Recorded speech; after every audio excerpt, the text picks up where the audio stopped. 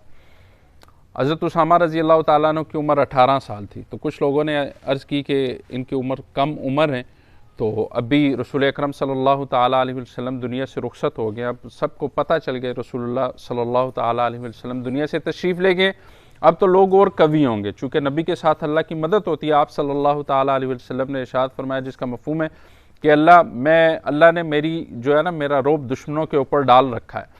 2 مہینے کی مسافت ہوتی تھی نا رسول اللہ کی دشمن سے، تو اس کے دل میں پہلے سے اللہ رب العزت رعب ڈال دیتے تھے۔ یہ اللہ رب العزت نے آپ صلی اللہ تعالیٰ علیہ وسلم کو صفت عطا فرمائی تھی۔ جب ظاہر رسول اکرم صلی اللہ تعالیٰ علیہ وسلم دنیا سے رخصت ہو گئے تو پھر لوگوں نے تو کبھی جرأت مند ہونا ہی تھا، تو کسی نے کہا کہ امیر المومنین رسول اکرم صلی اللہ تعالیٰ علیہ وسلم ابھی دنیا سے رخصت ہوئے ہیں، تو آپ لشکر کو بھیج لیں، تھوڑا صبر کر لیں۔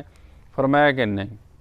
کسی نے کہا آپ چلیں کچھ لوگوں کو روک لیں، اور تاکہ مدینے میں امہات المومنین ہیں، اہل بیت ہیں، تو فرمانے لگے کہ سب جائیں گے۔ جس کی تشکیل رسول اکرم صلی اللہ تعالیٰ علیہ وسلم نے کی، تو ابو بکر کی کیا جرت کہ اس اسامہ کے لشکر کو روک دے؟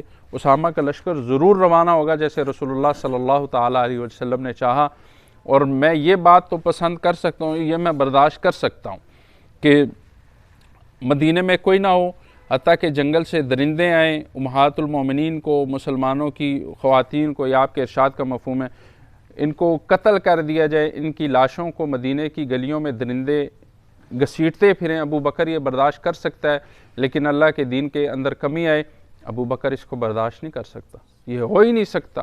امہات المومنین میں آپ کی بیٹی بھی تو ہے نا سیدہ عائشہ رضی اللہ تعالیٰ عنہ، اس کے باوجود یہ فرمایا کیونکہ لاشوں کو درندے گلیوں میں گھسیٹے مدینے کی گلیوں میں، ابو بکر یہ برداشت کر لے گا، لیکن اس کو برداشت نہیں کرے گا کہ رسول اللہ صلی اللہ تعالیٰ علیہ وسلم نے لشکر روانہ کیا اور وہ میں نہ روانہ کروں، اس کی وجہ سے دین کے اندر کمی آئے۔ ابو بکر یہ برداشت نہیں کر سکتا، اسامہ کا لشکر جائے گا۔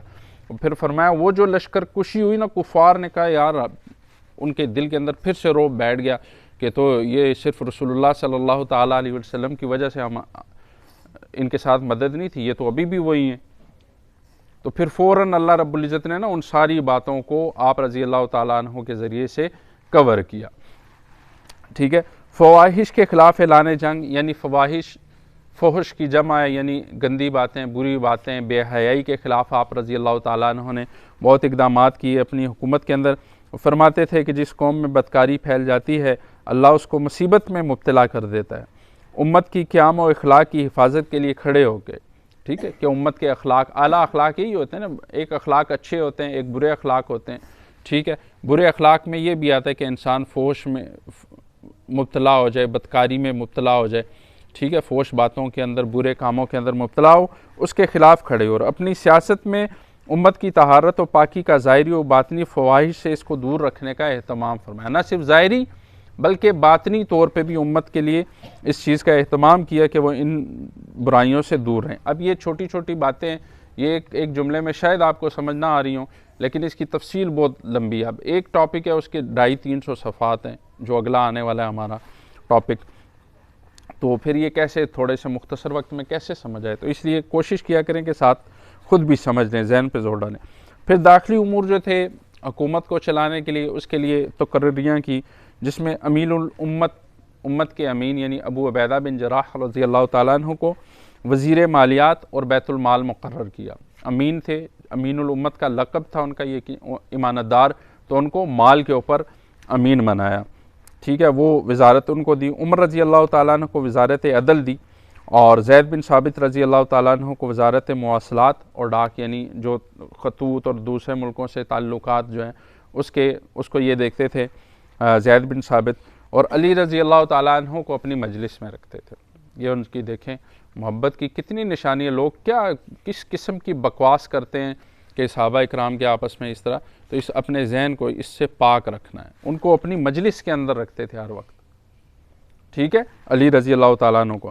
اچھا، جب خلیفہ بنے تو خلافت سے پہلے تو تجارت کیا کرتے تھے، تو جب خلیفہ بنے تو اگلے دن دیکھا جناب کندھے پر رکھ کے کپڑے اور بازار جا رہے ہیں، کپڑے کا کاروبار تھا ان کا پہلے، بازار جا رہے ہیں۔ اس میں ابو عبیدہ رضی اللہ تعالیٰ عنہ اور عمر رضی اللہ تعالیٰ عنہ نے دیکھا کہ امیر المومنین خیریت، تو آپ کس طرف صبح صبح جا رہے ہیں، کندھے پہ آپ کپڑے رکھ کے؟